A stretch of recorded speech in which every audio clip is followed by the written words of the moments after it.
আল্লাহর কাছে লাখ লাখ শুকরিয়া। জীবনে আর বড় কোনো চাওয়া নাই, পাওয়া নাই, কিছু নাই। আলহামদুলিল্লাহ, শুকরিয়া। আল্লাহ তাআলা সবাই দোয়া কবুল করুন, সবাইকে নিয়ে আসুক। বাংলাদেশের ছোট পর্দার জনপ্রিয় অভিনেতা মুশফিক আর ফারহান এবার অভিনয় জগৎ পেরিয়ে জীবনের এক ভিন্ন ও গভীর অভিজ্ঞতার মুখোমুখি হয়েছেন।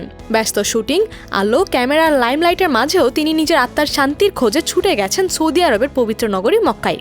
জীবনে প্রথমবারের মতো পবিত্র কাবা শরীফের সামনে দাঁড়িয়েছেন এই অভিনেতা। পরেছেন সাদা ইহরামের পোশাক আর চোখ ভরা আবেগ নিয়ে চুমু দিয়েছেন কালো পাথরে। It's really big time for me.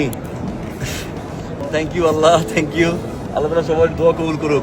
এই মুহূর্তটিকে তিনি নিজের জীবনের সবচেয়ে বড় প্রাপ্তি হিসেবে উল্লেখ করেছেন। সামাজিক যোগাযোগ মাধ্যমে শেয়ার করা একটি ভিডিওতে মুশফিক আর ফারহানকে দেখা যায় কাবা শরীফের সামনে শান্ত চেহারায় বসে আছেন। তার মুখে প্রশান্তির ছোঁয়া আর কণ্ঠে গভীর আবেগ। তিনি বলেন, আলহামদুলিল্লাহ, জীবনে প্রথমবার কাবা শরীফের সামনে এসেছি। কালো পাথরের চুমু দিতে পেরেছি, এটাই আল্লাহর অশেষ রহমত। এর চেয়ে বড় পাওয়া জীবনে আর কিছুই নেই। আল্লাহ সবাইকে এই পবিত্র স্থানে আসার তৌফিক দিন, আর সবাই আমার জন্য দোয়া করবেন। ভিডিওটি দ্রুতই ভাইরাল হয়ে পড়ে। ভক্তরা আবেগে আপ্লুত হয়ে তার জন্য দোয়া করতে থাকেন। প্রশংসায় ভরিয়ে দেন কমেন্ট বক্স। এমন অনেকেই লিখেছেন, আপনার এই রূপটা দেখে মুগ্ধ হয়েছি। আল্লাহ আপনার ইবাদত কবুল করুক। আপনার মতো মানুষদের দেখলে ভালোবাসা বেড়ে যায়।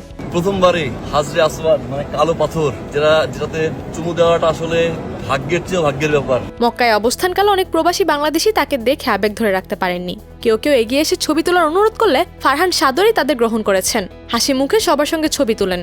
তার এই সাধারণ হৃদয়স্পর্শী আচরণও আরও একবার প্রমাণ করে দিয়েছে তারকা হলেও তিনি একজন মাটির মানুষ।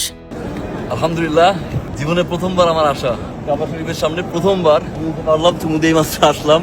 আল্লাহর কাছে লাখ লাখ শুকরিয়া। জানা গেছে চলতি অক্টোবর মাসে শেষ সপ্তাহে তিনি দেশে ফিরবেন এবং ফিরেই নতুন নাটকের শুটিংয়ে অংশ নেবেন। মুশফিক আর ফারহানের এই যাত্রা শুধুমাত্র তার ব্যক্তিগত আধ্যাত্মিক অভিজ্ঞতায় নয়, বরং তার অসংখ্য ভক্ত অনুসারীদের জন্য এক প্রেরণার বার্তা। জীবনের সব সাফল্য, প্রাপ্তি আর খ্যাতির মাঝেও একজন মানুষের আসল শান্তি কোথায়, সেটাই যেন বলে দেয় তার এই ওমরা সফর। তার একান্ত অনুরোধ, সবাই যেন তার জন্য দোয়া করেন।